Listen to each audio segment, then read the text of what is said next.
નમસ્કાર મિત્રો, આ બધાનું ફરીથી મારા યુટ્યુબ ચેનલ વિશાલ સ્પીકમાં સ્વાગત છે. માતૃભાષાની આપણી જે શિક્ષણ યાત્રા છે એને આગળ વધાવતા એને આગળ ધપાવીએ તો માતૃભાષા શીખવી ભણવી શા માટે પ્રથમ જરૂરિયાત છે. માતૃભાષા આપણે અગાઉ mother language to other language, કારણ કે માતૃભાષાનો સંબંધ આપણી અંદર છુપાયેલા પારા સાથે હોય છે. એનાથી વિશેષ વાત કરી તો સંસ્કૃતિના જતન માટે તમારી અંદર તમારો જે સાંસ્કૃતિક વારસો છે એના મૂલ્યો જળવાઈ રહે, તમે તમારી સંસ્કૃતિ, ઇતિહાસ, ભૂગોળથી પરિચિત બની રહો, એના માટે પણ માતૃભાષા પ્રથમ શીખવી જરૂરી છે.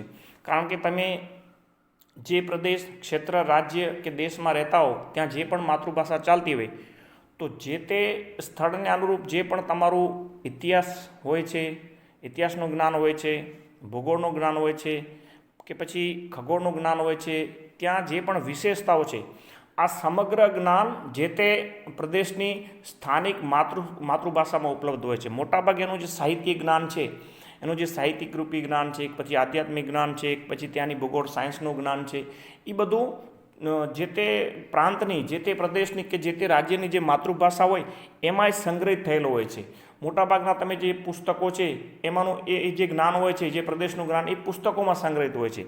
એટલે ત્યાંની સ્થાનિક, તમે જે પ્રદેશમાં તમારો જન્મ થયો છે ત્યાંની માતૃભાષા આપણી પોતાની સંસ્કૃતિના જતન માટે, સંસ્કૃતિના રક્ષણ માટે, આપણા મૂલ્યોના રક્ષણ માટે પ્રથમ શીખવી જરૂરી છે. એવું નથી કે બીજી ભાષા ન શીખવી જોઈએ, બીજી ભાષા પણ શીખવી જોઈએ. ભલે તમે અંગ્રેજી છે, ગમે તે લેંગ્વેજ બીજી શીખી શકો છો, પરંતુ તમારી જે માતૃભાષા છે, દાખલા તરીકે ગુજરાત છે તો ગુજરાતી હોય, કે પછી અને હિન્દી પટ્ટો છે તો હિન્દી ભાષા છે, આપણી રાષ્ટ્રભાષા હિન્દી, અને આપણી જે લોકલ બોલી હોય છે, માતૃભાષા હોય છે, ભાષા હોય છે, સ્થાનિક પ્રાદેશિક ભાષા હોય છે, એ શીખવી પણ જરૂરી છે. જો તમે ન શીખી શકો તો ત્યાંનો જે સાંસ્કૃતિક તમારો વારસો છે એનાથી તમે દૂર થઈ જાઓ. માણસ જો એના સાંસ્કૃતિક વારસાથી, એના કલ્ચરથી, એની સંસ્કૃતિથી દૂર થઈ જાય તો પછી એને ગમે ત્યાં ડાયવર્ટ કરી શકાય છે.